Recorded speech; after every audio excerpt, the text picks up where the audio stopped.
Hopefully you guys are caught up. Something's weird with Restream today, but that's the beginning. Welcome to Evidence-Based Audio Engineering and Education, number 136, and this is the Euthyphro dilemma. Okay, let me find out what we're talking about today. All right, let me find my... Okay. So I saw a lot of stuff. I know a lot of people are waiting for Antares to get auto-tune working the way they think it oughta, especially for the prices now. But that's just sour grapes, I guess. We'll see. Anyway, I think the big news everybody's been talking about Antares, the reason anybody's talking about them at all right now is they just made something called Auto-Tune Slice, and it says the world's most advanced vocal sampler. And from what I could tell, you turn your voice into an instrument. Hopefully, it'd be nice to even get the basic stuff we used to have in the 80s, like 2 Hearts or whatever. You barely hear that kind of vocal sampling anymore, but apparently this will really give you in notes. We shall see. You can try it right now for free. I think you still need to use a credit card for the free trial. I can't remember exactly last time I tried this stuff. But go check it out. Just type in Auto-Tune Slice. You'll see a bunch of YouTube videos and things like that. So next thing, Slate. So we're talking tuners. This is not so long after what Crispy Tuner got released, right? And strangely, when you look at this thing, we shall see. We shall see. Hold on. So let me just tell you. Slate. So this is from Gear News. Slate Digital Metatune, the ultimate auto-tune plugin. No. Okay. So it looks like this is an automatic auto-tune plugin. So what people usually think of as auto-tune is, in auto mode. But in real life, I think a lot of us use it in graphical mode. Or similar things, Melodyne, whatever. As far as I can tell, this one is just in automatic mode. It just automatically corrects your pitch. You don't actually control. You don't draw in the pitches like you would in some of these other ones, or modify them heavily by hand per individual note, the way you would in back when Euthyphro made one. In Nectar or Melodyne or, of course, Auto-Tune Pro in graphical mode. Okay. But one of the cool things that they did in this Slate plugin, let's see where it is. Let me read this. One feature that could be a huge time saver is groups. This lets you assign each instance of the plugin to one of 4 groups. Changes to one instance are then reflected in all other instances in the same group, which makes it easy to manage your tuning settings across several tracks. Great idea. It is a great idea. It's nice to see... Molitor Buzz. Fired. It's nice to see that there's more plugins that are aware. I think you guys probably know about Euthyphro and how they had...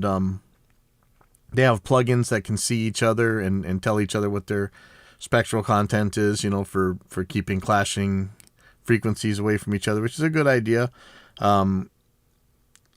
Side chaining plugins that talk to other instances of the plugin. I'd love to see more of this stuff. That's what makes Melodyne pretty good. The Super Pro $1 billion version where you can see a bunch of tracks at once. I think some of the other tuning plugins do that. What's the guys? The Auto-Align, Vocaline Studio or whatever. I think they do something like that as well.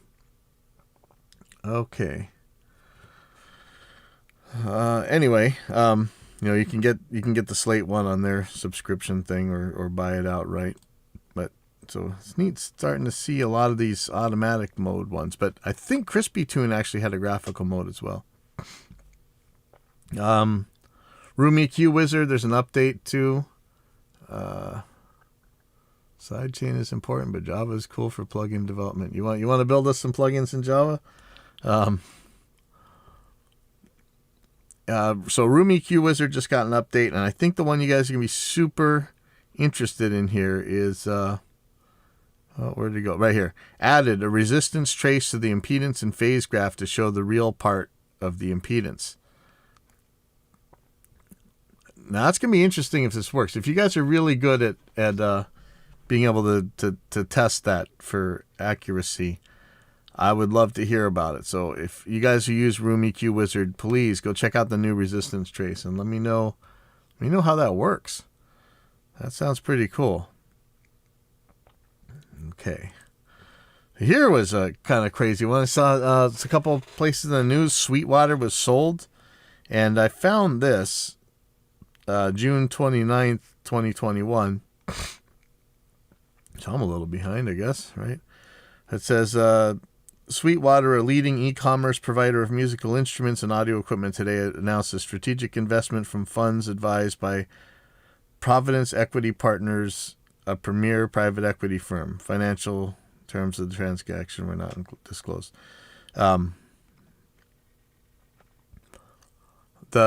Of course, every website made it sound like some pretty serious doom and gloom, and we just lost Sweetwater or whatever. But we've had issues with Sweetwater on here before, right? But I'm generally pretty happy with them. Really love their fixing it when they do something, even if it's not really their fault, but if it's on their end, they really do take care of it. But they made it sound like it was just completely like doom and gloom. The big corporate behemoth has come to eat the mom and pop, which I don't even know how accurate any of that is. But Chuck Chirac, founder and CEO of Sweetwater, said, "We are thrilled to partner with Providence to help accelerate our next phase of growth and bring the Sweetwater difference to even more customers. I am incredibly proud of the growth of our company achieved over the last year, which would not have been possible without the dedication of our employees and world-class team of music gear experts. I am confident this growth equity investment will allow us to reach new heights and further our mission of enabling customers to make music and pursue their dreams." So not to get this video banned by YouTube, but as a lot of you guys know, if you tried to buy gear during this last couple years of the Backstreet Boys reunion tour, it's been hard to get gear, hasn't it? Some of these places like Sweetwater, they made, as far as I know, they made a killing during this thing. People were buying stuff left and right, and there was gear shortages because of manufacturing problems, but there were also gear shortages because of the insane amount of people just buying stuff. And we talked before about that weird hoarding that was kind of going on at the beginning, where all the used stuff was being bought for pretty high prices and just kind of disappeared off the market. I still don't see that stuff. It's gone, and I'm not seeing it on Craigslist. I'm not seeing it on eBay. But anyway, through the last year, Sweetwater has probably made a good chunk, even with stuff not being in stock. And that probably took some, sometimes it's hard to grow fast. Growing fast can kill you just as easily as not growing at all, right? So I wonder if they had stuff going on in the background with all this. But, this could be a good thing. I don't know that this is bad. Maybe they start making some crappier policies or something, but who knows? It's interesting. It's on the tip of everybody's tongue about all this doom and gloom, but it so far doesn't look like it's horrible. Maybe we end up with a Sweetwater store in every city. How about that? Would that be crazy? It'd be cool. Nice to see some competition, even though I know everybody hates when I say it. I'm so happy to have a Guitar Center here. So incredibly happy to have a Guitar Center here right now. So anyhow, next thing is SSL's got some Fusion plugins out, and normally they're $199. go grab them, I guess. So one of them is called the Stereo Image plugin. Brings Fusion's mid-side circuit to your DAW. Now, what is Fusion? Is that one of their consoles? Live sound. Not in there. Live sound. Mixer, duality, fuse. Oh, Fusion processor. Let's see.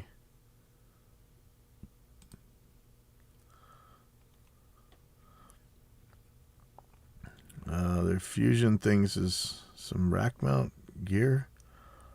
Anyway, let's just go back to this. So this is the fine-tune width, depth, and space around your sounds, instruments, vocals, and the entire mix. I've never had a good time with these stereo imaging plugins, but I know people who do incredible things with them. So go check it out, I guess. Right now you save $50. But I'd just go try it, see if it does something for you. Looks neat. The other one is their Vintage Drive plugin, and I'm sure a lot more people are going to want this. Again, normally $199. It's on sale for $50 right now. $50 off right now. It's not my link. I don't get anything from it, so don't think you're killing me by not clicking on it. But the Fusion Drive plugin is a digital emulation of the Vintage Drive processor from SSL's critically acclaimed Fusion stereo analog coloration hardware. Designed to produce gentle harmonic saturation and soft compression, reminiscent of driving vintage hardware into the analog sweet spot to all-out authentic analog distortion. Fusion Vintage Drive plugins is a must-have for adding an organic feel to your tracks, groups, mixes, and masters.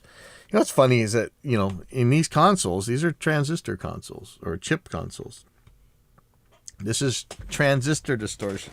And yet, these same Viscontiers, the same cork sniffers, are going to tell you how horrible transistor distortion is and how much better tube distortion is on their guitars, but they want this analog distortion plugin on their things. Anyways, it's probably cool if you're into this stuff, and SSL has been delivering some solid plugins. Okay, Acon Digital. Okay, so now these guys are saying they have Deverberate 3 out, and this one's claiming reverb reduction based on deep learning. So that's some artificial intelligence wording, right? But if you have reverb on your track and you don't want it, boy, does that suck. If you don't have reverb, you can always add it, and especially if you've got everything on its own track. But man, it's nice to be able to get rid of it. And I've heard some of these things do something okay. If this is something that, especially if you're into like forensic audio or whatever, you might want to go check this out. Acon Digital Deverberate 3. I'm betting that there's a demo for it. Let's see. Regular price is $99 for the full version. If you have the older versions of Deverberate, this upgrades, different prices are free or something. Let's see. Yeah, there's a demo for this. Yeah, you should go check it out. If you're doing forensic audio, you need to get rid of some reverb, or maybe this is just a cool effect to try and pull on stuff in the first place. Maybe I should just go grab it and shut up and go check it out. Okay. All right, and there is a rumor that the next version of Helix software, and it's so nice to see Line 6 continuing to update the Helix software. I'm a Helix owner now. For some crazy reason, I got a thing, a digital device 6 years into its life. That's insane. That's game over already. And you know what? These things weren't any cheaper than when they were released. But yeah, I got a Helix now, and we've had a lot of shows where we talk about how bad Line 6 can be about either hearing their market or making some kind of weird crippleware or just abandonware. But Helix has been continued to be updated. And I think we mentioned a little bit on the show, but I did a lot of videos on there was a problem on their auto engage where it would turn into a toggle rather than a on or off. It would toggle the on or off state. And that's the same problem that you have in like bias effects and actually in a lot of software. When you're trying to use, especially when you're saving presets or saving snapshots or scenes or whatever it called in that particular program, and you have something that you want on or off, a plugin, especially one that you can auto engage, and you end up with it in the wrong state. So it's supposed to be off when you start it, and you move your pedal and it just flips states. And instead of switching it to on, maybe it switches it to off in a certain place. So I put it on idea scale. There's some videos that go along with it and everything else. And I had asked, for this next, let me hide this guy's name. So we heard on a forum, I was like, I hope we can get this auto engage fixed.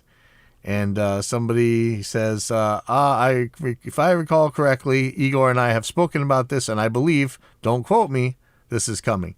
So there may be that this is coming, but I'm not quoting him because it may not be. But I hope it is, because that would be awesome. Okay. You got this from Safe Space. Hey, yeah, Sam's doing good. I'm doing good. Just going. Speaking of which, it's my 50th birthday party on October 9th. That's a Saturday. If you guys can get down here, get down here. If you're in a band and you want to play, we should have bands all night. So, yeah, give me a call. Let me know. So this is from Safe Space.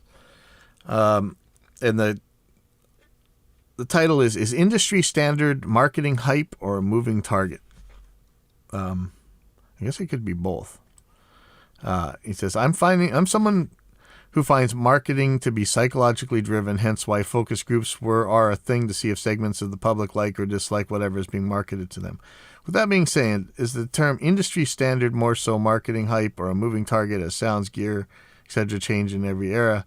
I'm sick of the term, but try not to be swayed by it, and it's why I'm not a gear, you know what. Okay, and so somebody answers. So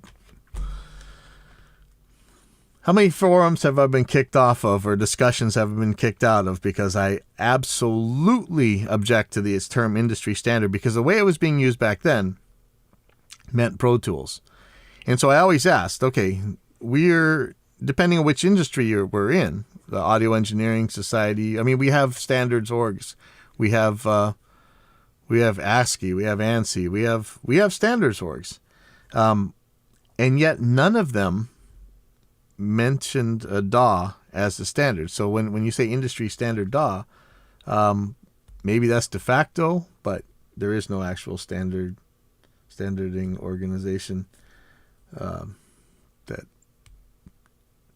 would cover that kind of thing, or would cover it, but they haven't done it.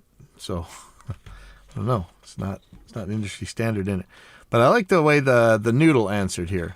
It says, yes, industry standard is a hype phrase that seasoned members here have long ago learned to ignore. I believe, like the ignore button, there's another button around here that, when pushed, automatically substitutes the words bunch of crap over offending words and phrases. If I recall correctly, the button works so. And in general, when this is the education that you guys, if you're here for the audio engineering education, this is the education part you need. You can substitute bunch of crap whenever you see these next words in a sentence. Industry standard, game changer, game-changing, award-winning, revolutionary, sounds like tape, robust, and of course now for the last couple of years, AI-powered neural networking, on my list to buy, no-brainer.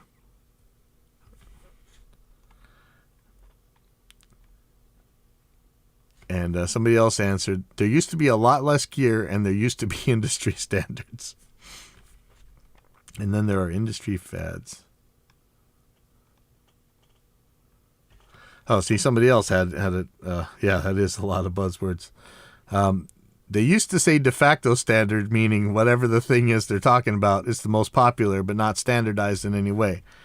Doesn't roll off the tongue as nicely as industry standard does. In our field, a good example of both would be Pro Tools. So this guy's seeing the same thing that I have. So that's hey, Jake. Yeah, that's I mean, buzzwords are what you use when you can't actually back up your stuff.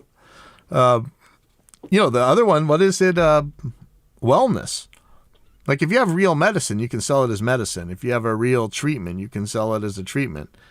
But if you can't actually back up that it works, you just call it wellness and you can still sell it. Buzzwords, right? Let's see, what else do we have here? Okay. So here's one thing. I am alive with the slightly hurt knee because I'm trying to learn how to ride an old people bike. Okay. So here's something from a home recording studio zone on Facebook. I'm going to rant so that won't hurt my feelings if admins reject this post. So I have been playing and recording music for around 25 years, just your typical jukebox hero. It's only been in the past 5 to 8 years that I've really begun to grow as a mixer. So here's my gripe. I get so hung up on these YouTube videos of these pros making these 1 or 2 dB EQ changes and subtle compression moves I can't hear 95% of the time that it almost makes me want to quit at times. No, I cannot hear your 1 or 2 dB change in your narrow EQ, and just about every mid-boost idea that the pros suggest makes me feel like I'm listening in on a telephone call. Yeah, hobbyists. Just make your music even if you're breaking the rules. Pros, keep making content, because even though it's irritating that I can't hear most of what you're doing, I have still grown from it. It's just art, man. I don't know, maybe someone on the verge of giving needs to hear this, that the feeling will pass. Giving up, I suppose. Keep pushing those faders, bro. So to me, there's a lot in there. But, of course I answered, as usual with this kind of thing. A lot of times they can't hear it either. And I know you guys you take a lot of offense to that, but we know from ABX testing, especially, a lot of times, like cables, cables are notorious for it. Tone wood in guitars. DAW summing when they absolutely null and the people think they hear differences. A lot of times the EQ is not even on and they're turning it and they think they're doing something, but they're actually not doing it. So a lot of times they don't know, but that wasn't meant completely. I got called out on it, of course. 2-track mastering. A lot of stuff has been disproven with ABX tests like Voodoo power cables, etc. But this ain't one of them. On good speakers in a good room, a lot of mastering engineers can hear shifts as little as half a decibel in certain frequencies.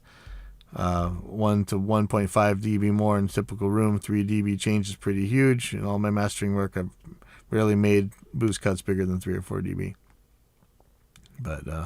But hearing those differences is why MEs keep harping on great room acoustics and great monitors. You can't tweak it if you can't hear it, and hearing it takes a room with a very flat frequency response. So, that's true. But, I answer that's also true, but there are plenty of times they claim to hear tiny differences, sometimes in circuits that don't even exist. Means you need to make damn sure before beating yourself up over the Viscontier's fallacy. So, yes, you may not see huge things when you're making little tweaks, especially when you're starting, or when you're an old buzzard like me.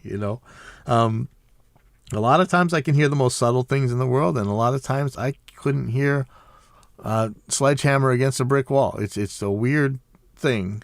I may be focused in on other things than other people are. There's so much of this is psychological and everything else. But if you don't hear these tiny little differences and stuff, don't kill yourself. That mastering engineer is right that your chances of hearing it are better in a room with some decent treatment. There's a lot to that as well, though. generally it would still be there. But, if things are really smeary, maybe you're not going to hear it.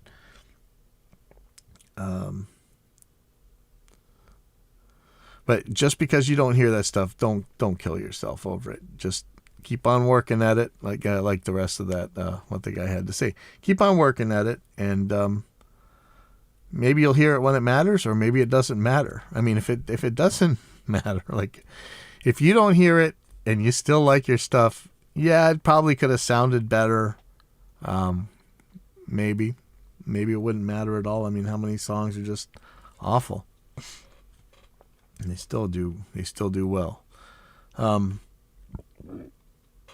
there's a sort of related question. Same group. So he asks, so we can run a digitally recorded track through a piece of analog gear to give it a more analog sound, right? What piece of gear do you think does this the best if you only had one to do it with? If I had to guess, having never done it, I would think an EQ. So let's just read some answers before I say anything. So somebody says Avalon 737, which is I think it was a mic preamp and compressor combo. I think it was like a channel strip. So the guy says, so you would say a compressor? Dang it, that was my first gut choice. Thanks for the input.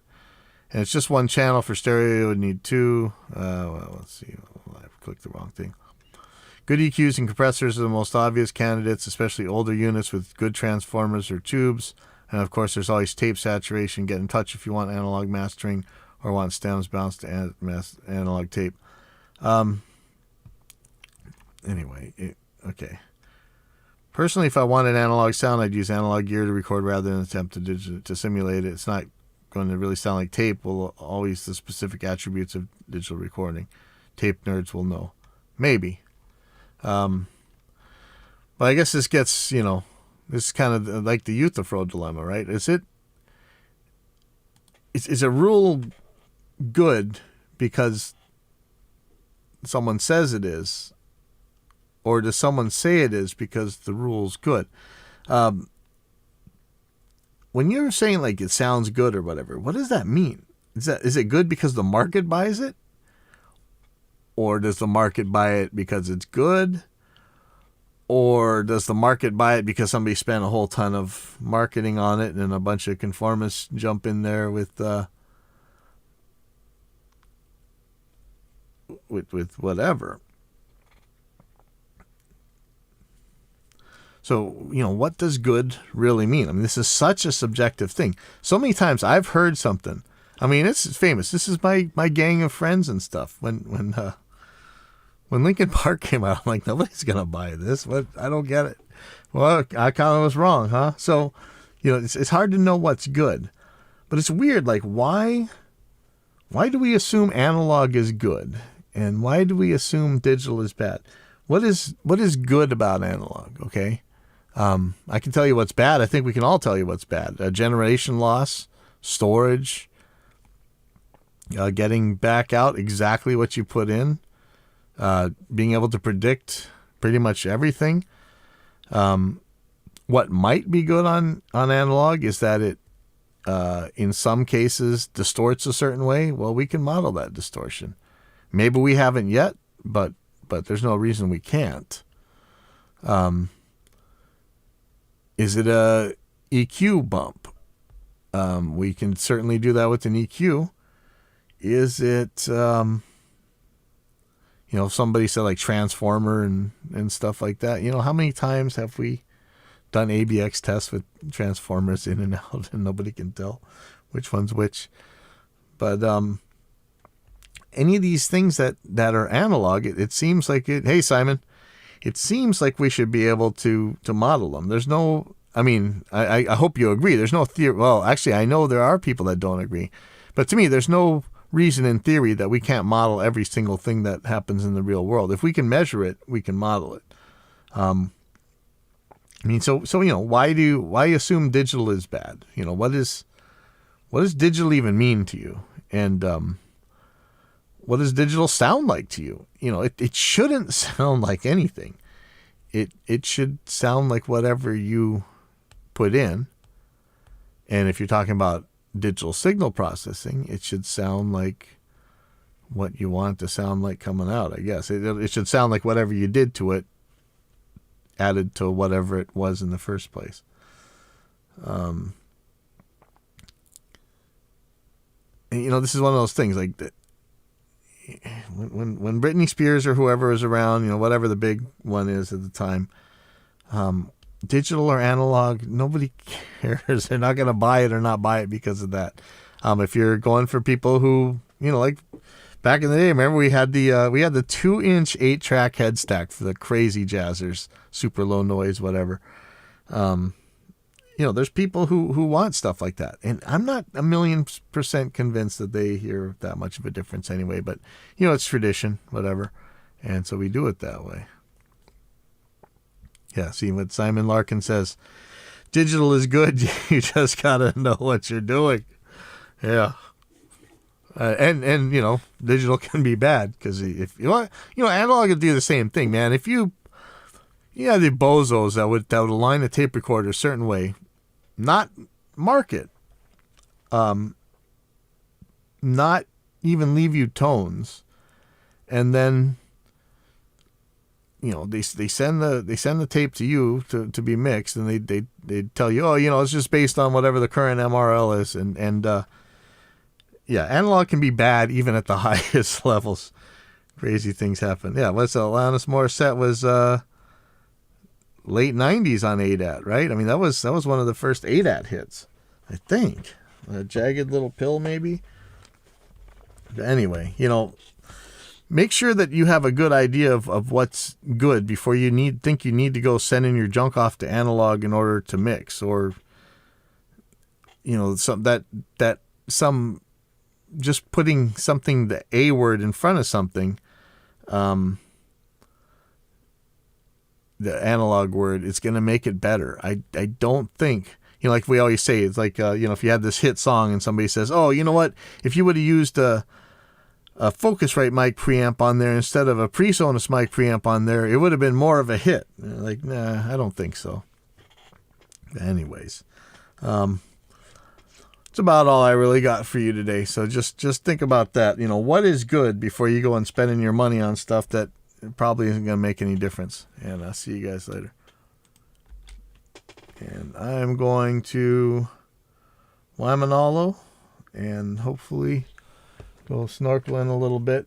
My kind of snorkeling where I stand on the shore and look down at the tide pool and see if there's fish in there and look at them and don't get in the water.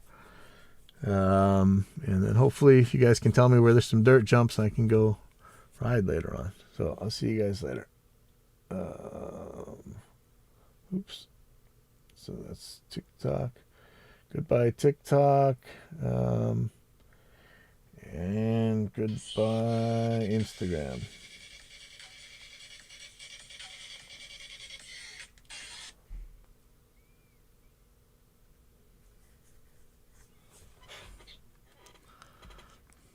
Yep.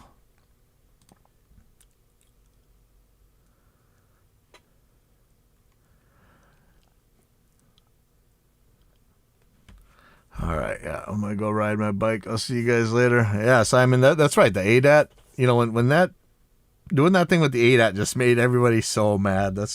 I'm hoping that he had a Mackie mixer with that, and that would really freak people out, especially Fletcher.